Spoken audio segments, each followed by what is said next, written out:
Hello friends, welcome to my channel secret recipe. இன்னைக்கு நம்ம செய்ய போகிற ரெசிபி ராஜ்மா கறி. இதுக்கு தேவையான இன்க்ரீடியன்ஸ்: ராஜ்மா, வெங்காயம், தக்காளி, வரமிளகா, சீரகம், மிளகு, மல்லித்தூள், புளி, மல்லி இலை, உப்பு. இந்த ராஜ்மா கிரேவி ரொம்ப டேஸ்டியாக இருக்கும். இது சூடான சாதத்தில் நம்ம சாப்பிடும்போது இதோட டேஸ்ட் ரொம்ப நல்லா இருக்கும். அதோட இட்லி, தோசை, சப்பாத்தி இது எல்லாத்துக்குமே சைட் டிஷ் ரொம்ப அருமையாக இருக்கும்.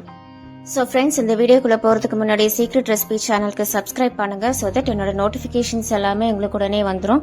இப்போ வாங்க இந்த ரெசிபி எப்படி பண்ணுறதுன்னு பார்க்கலாம். ஒரு கப்பில் ப்ரௌன் ராஜ்மா எடுத்து வச்சிருக்கேன்.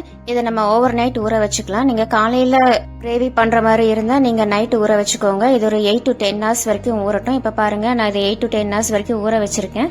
இப்போ உங்களுக்கு பார்க்கும்போதே தெரியும் ராஜ்மா எவ்வளோ பெருசாக நல்லா ஊறி இருக்கு பாருங்கள். இதை தண்ணியில் ஒரு 2-3 தடவை நல்லா அலசிட்டு இப்போ நம்ம குக்கரில் போட்டு வேக வச்சுக்கலாம். இதை அப்படியே குக்கரில் போட்டுட்டு கொஞ்சமாக உப்பு சேர்த்துக்கோங்க. உப்பு சேர்த்துட்டு ராஜ்மா பீன்ஸ் நல்லா முங்குற வரைக்கும் தண்ணி சேர்த்துக்கோங்க. தண்ணி சேர்த்துட்டு இது ஒரு 4 to 5 விசில் வரைக்கும் வச்சு நம்ம இதை எடுத்துக்கலாம். இப்போ இது ரெடி ஆகிறதுக்குள்ள நம்ம கிரேவிக்கு தேவையான மசாலா நம்ம ரெடி பண்ணிக்கலாம். கடாயில் கொஞ்சமாக எண்ணெய் சேர்த்துக்கோங்க. எண்ணெய் நல்லா சூடானதுக்கு அப்புறமா ஒரு பவுலில் நான் சின்ன வெங்காயம் 2 கட் பண்ணி எடுத்து வச்சிருக்கேன். சின்ன வெங்காயம் சேர்த்துக்கோங்க. கொஞ்சமாக கருவேப்பிலை சேர்த்துக்கோங்க. கூட 5 வரமிளகா நான் சேர்த்துருக்கேன். உங்கள் காரத்துக்கு ஏற்ப நீங்கள் சேர்த்துக்கோங்க.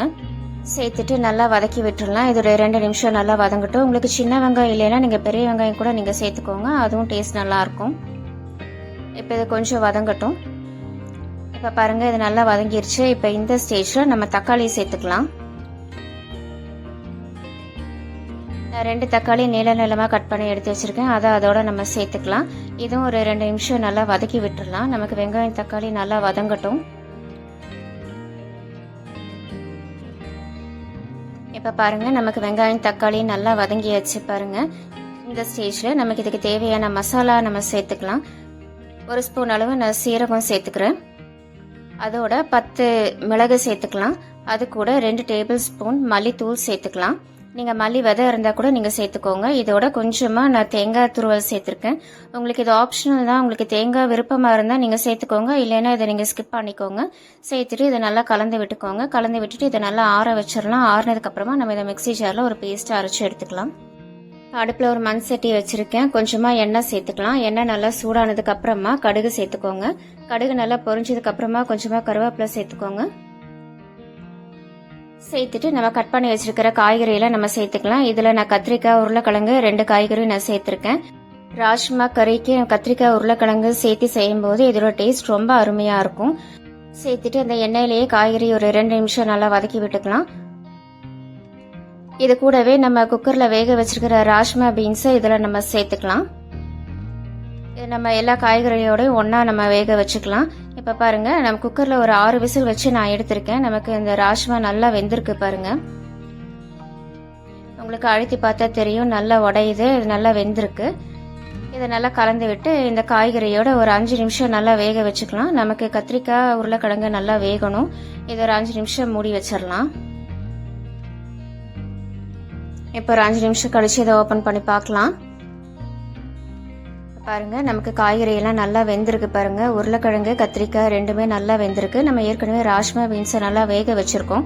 இப்போ இந்த ஸ்டேஜில் கொஞ்சமாக நான் புளி சேர்த்துக்கிறேன். ஒரு நெல்லிக்காய் அளவு புளி எடுத்திருந்தேன். எடுத்து சுடு தண்ணியில் ஊற வச்சு அதை நல்லா கரைச்சி வச்சிருந்தேன். அதை இதோட நம்ம சேர்த்துக்கலாம். இதை சேர்த்து ஒரு 5 நிமிஷம் நல்லா கொதிக்கட்டும். நமக்கு அப்போ தான் புளியோட பச்சை வாசனை எல்லாம் போகும்.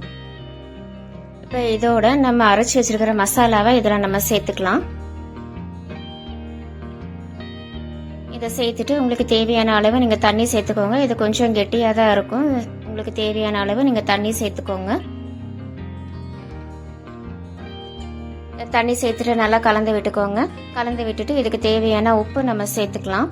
நம்ம ஏற்கனவே ராஜ்மா வேக வைக்கும் போது நம்ம கொஞ்சமாக உப்பு சேர்த்துருந்தோம். இப்போ நீங்கள் பார்த்து சேர்த்துக்கோங்க. சேர்த்துட்டு இதை நல்லா கலந்து விட்டுருங்க. கலந்து விட்டுட்டு இது ஒரு 5 நிமிஷம் நல்லா கொதிக்கட்டும்.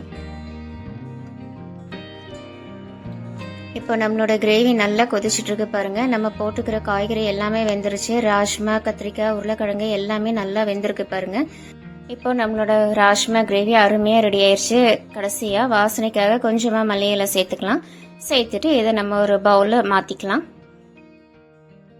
நீங்கள் மண் சட்டியில் ராஜ்மா கறி செய்யும்போது இதோட டேஸ்ட் ரொம்ப அருமையாக இருக்கும். இந்த ராஜ்மா கிரேவி சூடான சாதத்தோட நம்ம சாப்பிடும்போது இதோட டேஸ்ட் ரொம்ப அருமையாக இருக்கும். அதோட இட்லி, தோசை, சப்பாத்தி இது எல்லாத்துக்குமே சைட் டிஷ் ரொம்ப அருமையாக இருக்கும். ஸோ ஃப்ரெண்ட்ஸ், இந்த ரெசிபி எல்லாருமே ட்ரை பண்ணி பாருங்க. சீக்ரெட் ரெசிபி சேனலுக்கு சப்ஸ்கிரைப் பண்ணுங்க. ஸோ தட் என்னோட நோட்டிஃபிகேஷன்ஸ் எல்லாமே உங்களுக்கு உடனே வந்துடும். Thank you, take care, bye bye.